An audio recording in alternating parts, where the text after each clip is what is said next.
Hi there, thanks for joining me on this episode of Chim Answers Your Question. So this is the question before me this week. It says, can I have sex before marriage? Now, many people will feel that this is extremely old-fashioned to even be asking such a question as this today. You know, today's pop culture has made sex so common, both through the media and our daily life, that the question is now no longer, can I have sex before marriage, but rather, how soon can I have sex and how often should I have sex, and what are the best tips for sex? Yet, along with our sexualized culture has come 1,001 confusion, because to use anything outside of the manufacturer's instruction is to abuse it and likely damage it or get damaged by it. Now, God is the manufacturer of sex. He created earth and sex was created by God. The Bible says God first made a man and then he felt it was not complete. So he made a woman to make his creation perfect. And these two, Adam and Eve, the first man and woman, were the first human and the first couple in marriage. They were naked and they had sex before the eyes of God, and God said it was good and beautiful. You see, God created sex and he wants you to have the best sex possible. But because of the way he created sex, he said it must only be used within the context of marriage, where a man and a woman have come into a covenant of a lifelong union. Sex is so powerful and precious that it was created to be available for only a man and a woman who have entered into this kind of union. Here's what the Bible says in Matthew 19:5.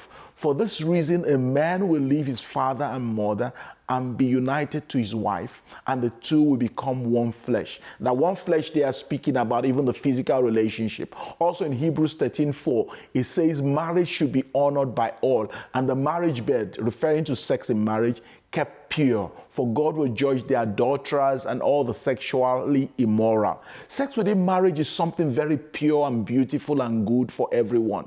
But sex outside of marriage is sinful and harmful, not just to those committing the act, but even to others. Think of the multiplied cases of sexually transmitted diseases and thousands of children born outside of wedlock and denied the security and love of a family.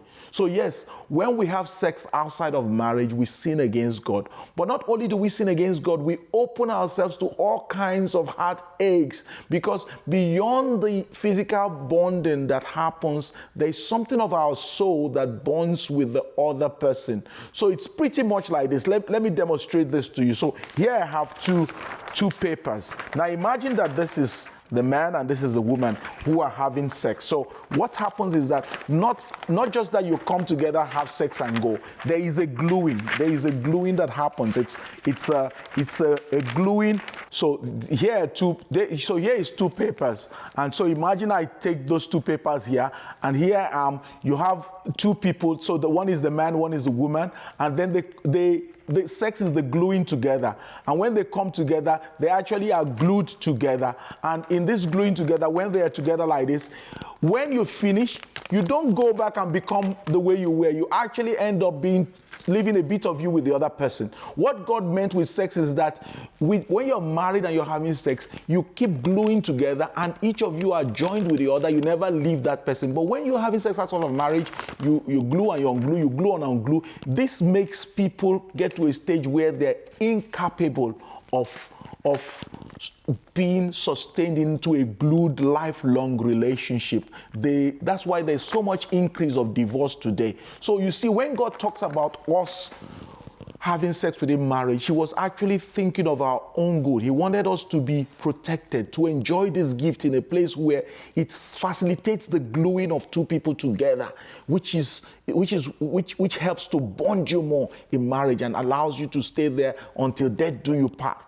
So sex becomes a glue in marriage, whereas outside of marriage, because you are glued and unglued with people, a lot of people are emotionally broken today. They're unable to sustain a relationship because of all this gluing and ungluing, and they're unable to really glue with somebody because the elasticity, the glueness have gone. So what am I saying? It's such wisdom and such lovely thing to wait and have sex outside of marriage. You can check out soon. I'll post up another YouTube video that will explain to you how to overcome the temptations of sex of having sex outside of marriage and the temptations that come to us. I would have another one posted up, but you know what?